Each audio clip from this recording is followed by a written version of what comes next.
ठाकुर जी के प्रति वात्सल्य भाव रखते थे। मेरे लाला पुष्ट मार्गी, वात्सल्य भाव, जैसा भाव करोगे वैसे ही। ये था माम प्रपद्यन्ते तास्तथे भजाम्यहम्। ठाकुर जी के प्रति इनका पुत्र भाव था, मेरा लाला। जैसे नंद बाबा, ठीक ऐसा ही भाव श्री विठलनाथ गोस्वामी जी का। एक बार श्री श्रीनाथ जी को दूध पिला रहे थे। ठाकुर जी ने एक घूंट पिया दूध और कटोरा ऐसे हटाते हुए कहा जय जय, क्या कमी रह गई दूध में? ठाकुर जी ने कहा बहुत मीठा कर दिया, मिश्री बहुत अधिक डाल दी, मुझसे पिया नहीं जाता। बड़ी मनोहर करी, आज पी लो कोई बात नहीं, क्योंकि पुत्र भाव है। ठाकुर जी ने बड़ा ऐसे करते हुए पिया। दूसरी बार भोग में आपने मिश्री कम मिलाई। ठाकुर जी ने एक घूंट पिया, ऐसे कर दिया, कहा जय जय, आज क्या कमी? अब दूध तो एकदम सीठा कर दिया, फिर भी पी लो। थोड़ा ही कम तो मिश्री मिलाई, पहले वाले में आप कह रहे थे मिश्री बहुत अधिक है, तो इसे थोड़ी कम कर दी। बोले नहीं सीठा है, पी लो, आप पी लो। बहुत दुलार किया, दूध पी लिया। तीसरी बार जब भोग लगाया तो मिश्री अलग दूध अलग। लालजू ने कहा आपने ऐसा क्यों किया, मिश्री क्यों नहीं मिलाई? गोसाई जी ने कहा जब मेरे द्वारा मिलाई हुई मिश्री आपको पसंद ही नहीं आती, कभी कह देते हो बहुत मीठा है, कभी कह देते हो सीठा है, तो आज स्वयं मिला लो।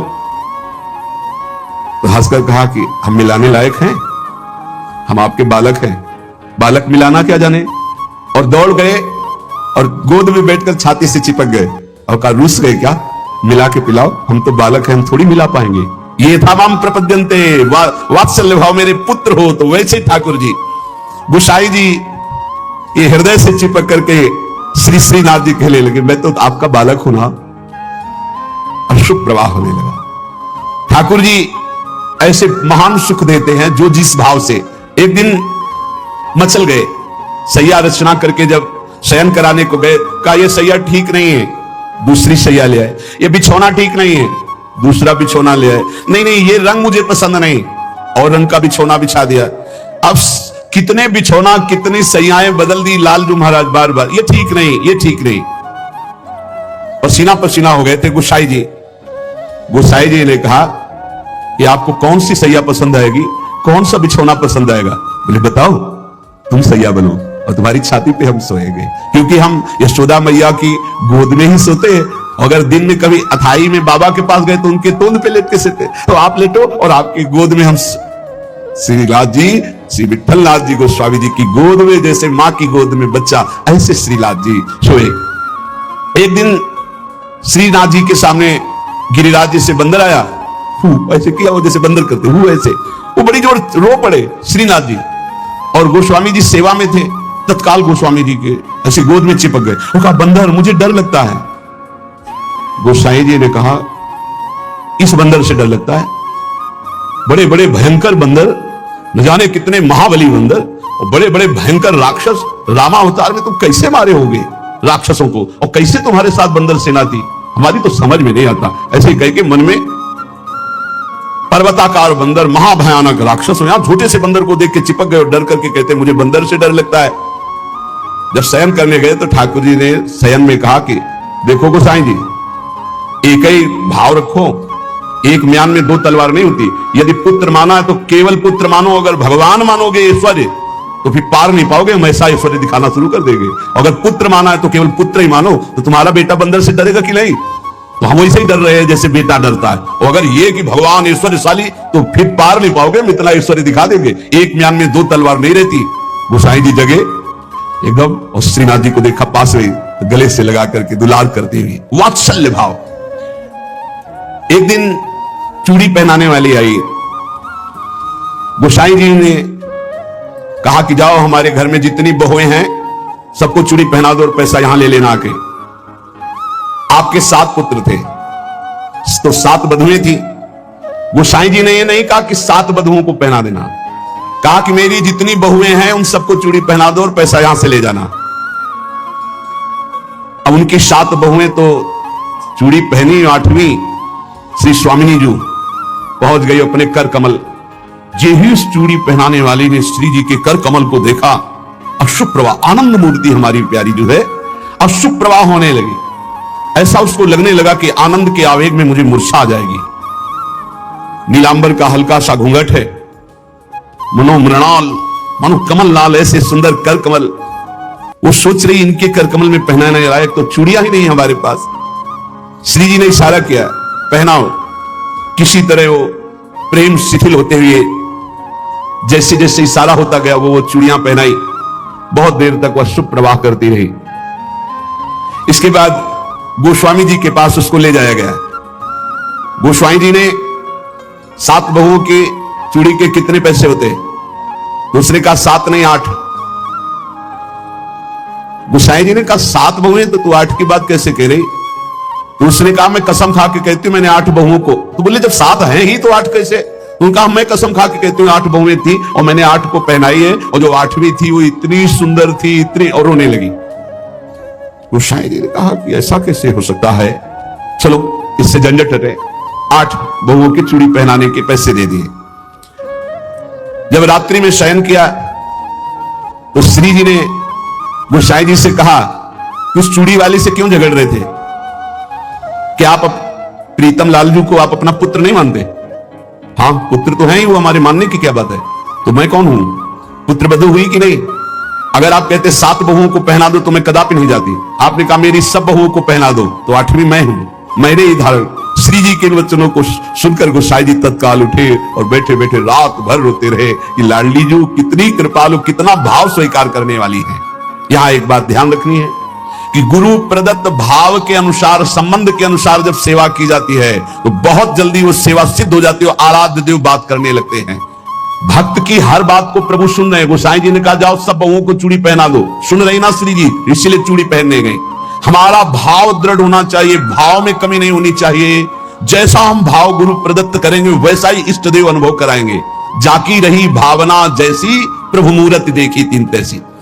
एक अयोध्या में उमापति नाम के महापुरुष निवास करते थे। ये बहुत शास्त्रों के ज्ञाता और भजनानंदी महापुरुष थे। तो इनको अपने में भाव आता था कि मैं गुरु हूं, राम लक्ष्मण भरत शत्रुघ्न का, ये मेरे पुत्र और शिष्य के समान है। तो ये जब मंदिर में जाते कनक भवन में, तो कनक बिहारी राम जी को ये माला खरीदते हो, पहन के जाते और अपना पहना हुआ माला देते कि राम जी को और लक्ष्मण जी को पहना दो। और सीता जी के लिए कहते कि आधा दरवाजा मोड़ दो, पर्दा कर दो, बहू है हमारी। ये रोज ऐसा करते। पुजारी वैसा ही कहते, जैसा ही कहते, क्योंकि महापुरुष थे उमापति जी। पर वैष्णव जन, संत जनों को अच्छा नहीं लगा कि भगवान को अपनी पहनी माला पहनाते हैं। सब वैष्णव जन खिलाफ हो गए और कहा ऐसा नहीं हो सकता, भगवान केवल तुम्हारे नहीं कि तुम आकर अपनी प्रसादी माला भगवान को पहनाते हो। तो उन्होंने कहा यदि आप लोग ऐसा कहते हो तो हमारी बात सुन लीजिए। गुरु के सामने शिष्य कभी अमनिया माला पहन ही नहीं सकता, वे हमारे शिष्य हैं। बोले हम तुम्हारी इन बातों को नहीं मानते भावुकता की, लेकिन कल से आप ठाकुर जी को अपनी प्रसादी माला नहीं पहनाएंगे। वो अमनिया माला लेके आए 10 और कहा लो पहनाओ। तो जो राम जी के गले में डालते टूट के गिर जाती, लक्ष्मण जी के गले में डालते टूट के गिर जाती। 10 माला पहना दी, वो सब टूट के गिर गई। सब संत और वैष्णव खड़े देखे, बोले देखा ये भला अमनिया पहन सकते हैं जब मैं इनका गुरु हूं। वशिष्ठ भाव से वो रहते। फिर उन्होंने माला मंगवाई और सामने माला पहनी और जे ही दी कि लो पहनाओ, वो माला टूटी रही, वो माला धारण हो गई। पंडित जी ने सब संतों से प्रार्थना की कि ठाकुर जी को जिस भाव से भजा जाता है ठाकुर जी वैसा ही व्यवहार करते हैं। आप अपने स्वामी के रूप में देखते हैं, लेकिन ये हमारे शिष्य हैं, हमारे पुत्र के समान हैं। क्योंकि मैं वशिष्ठ भाव से रहता हूं, इसलिए प्रभु मेरे भाव का पोषण कर रहे हैं, आप लोग अन्यथा ना समझिए। और जब मंदिर जाते तो पुजारी से कह देते कि जानकी जी की तरफ का दरवाजा थोड़ा सा जैसे बहु ओट में होती है ऐसे करो, कर देते। भावानुसार पुजारी जी जो ही देखते कि उमापति पंडित दर्शन करने आ रहे तो जानकी जी की तरफ दरवाजा कर देते या पर्दा कर देते। पुजारी जी विशेष सावधानी पूर्वक ऐसा करते। यह भी भक्तों को अच्छा नहीं लगा कि तुम्हें अकेले थोड़ी दर्शन करते हो कि जानकी जी का, वो हमारी माता है, हमारे सर्वस्व हैं, आप ऐसा। तो एक दिन पर्दा नहीं किया तो जे ही उमापति पंडित जी गए थे फटाक से आधा दरवाजा अपने आप बंद हो गया। सब आश्चर्यचकित हो गए क्योंकि ऐसा कैसे। बस ये बात समझ लो, प्रभु भाव को बहुत पकड़ते हैं, भाव ही सबसे बड़ी वस्तु है। धड़ाक से दरवाजा बंद हो गया। पंडित जी ने पुजारी जी से कहा आप कभी चूक मत करना, जानकी जी हमारी बहू है, हमारे शिष्य की है, इसलिए वो कभी हमारे सामने ऐसे नहीं, पर्दा करके। तो पुजारी ने और संतों ने जान लिया कि महामहिम भाव को प्राप्त महापुरुष है। सबने क्षमा मांगी। गोसाई जी स्वयं पदरचना। आज का विषय बहुत गंभीर है। सोते समय की 5 सबसे बड़ी गलतियां जो जीवन को तबाह कर सकती है। बेटा, दिन में किया गया पाप मनुष्य को धीरे धीरे गिराता है, लेकिन रात की लापरवाही सीधा जीवन की जड़ें काटती है। क्योंकि रात केवल आराम का समय नहीं है। रात वो समय है जब आत्मा शरीर से संवाद करती है। रात वो समय है जब भगवान की कृपा का द्वार खुलता है। रात वो क्षण है जब शरीर विश्राम करता है, लेकिन मन, आत्मा और भाग्य निर्माण करते हैं। और अगर उस पवित्र क्षण में तुमने गलतियां की तो प्रभु की कृपा का दरवाजा भी बंद हो सकता है। तो अब ध्यान से सुनो, 5 सबसे बड़ी गलतियां जो सोते समय नहीं करनी चाहिए। पहली गलती, बिना प्रभु का नाम लिए सो जाना। बेटा, सारा दिन भले ही व्यस्त रहो, मन इधर उधर भागे, शरीर थके, लेकिन अगर रात को बिस्तर पर लेटकर एक बार भी हर हर महादेव ना बोला तो दिन भर की तपस्या व्यर्थ चली जाती है। जब सारी दुनिया सोने जा रही हो तो जो भक्त प्रभु को याद करता है उसके सपनों में भी ईश्वर आते हैं। जो बिना प्रभु का स्मरण किए सो जाता है वो अधूरा रहता है। बेटा, रात सोने से पहले शिव का स्मरण करो।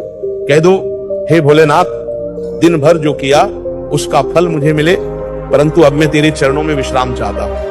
इतना कहकर जो सोता है वो सिर्फ शरीर नहीं सुलाता, वो अपनी आत्मा को प्रभु के पास रखकर विश्राम करता है। दूसरी गलती, बिस्तर पर मोबाइल लेकर जाना। ये सबसे घातक आदत है। दिन भर जो नहीं देखा वो सब रात में देखने का लालच ये मनुष्य को मानसिक रूप से बीमार बना देता है। मोबाइल की स्क्रीन से निकलने वाली ब्लू लाइट तुम्हारी नींद छीनती है, तुम्हारा चित्त भटकाती है और आत्मा से दूरी बना देती है। रात वो समय है जब मन को शांत होना चाहिए, लेकिन तुम मोबाइल से उसे और अशांत बना देते हो। बेटा, सोने से 30 मिनट पहले मोबाइल को दूर रख दो। बोलो, अब ये मेरा समय है प्रभु के साथ, वरना मोबाइल तुम्हारा समय खा जाएगा, ध्यान खा जाएगा और धीरे धीरे तुम्हारा जीवन भी खा जाएगा। तीसरी गलती, दिन भर की शिकायतें लेकर सो जाना।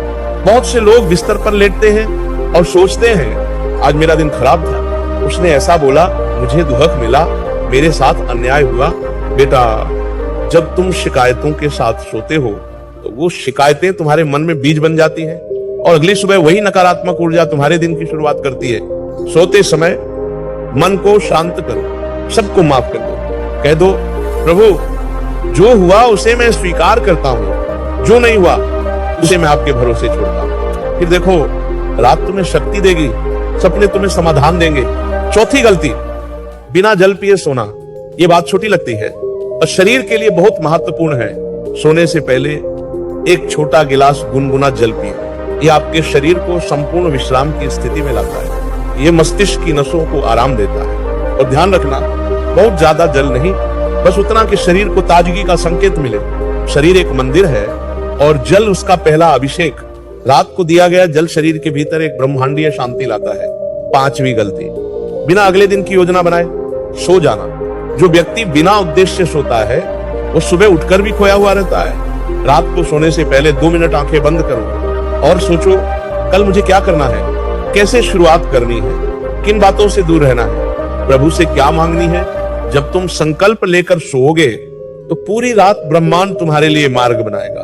बिना योजना के जो सोता है वो बिना दिशा के नाव चलाता है और दिशा के बिना जीवन सिर्फ भटकाव बन जाता है। अब सुनो, एक भक्त की नींद कैसी होनी चाहिए? एक भक्त की नींद प्रभु के नाम में लीन हो, शांति से भरी हो, सच्चे आत्म विश्लेषण से पहले हो और सुबह एक नए संकल्प के साथ जगे। सोने से पहले बोलो, हे महादेव, जो आज मिला उसके लिए धन्यवाद, जो नहीं मिला वो कल तेरी कृपा से मिलेगा।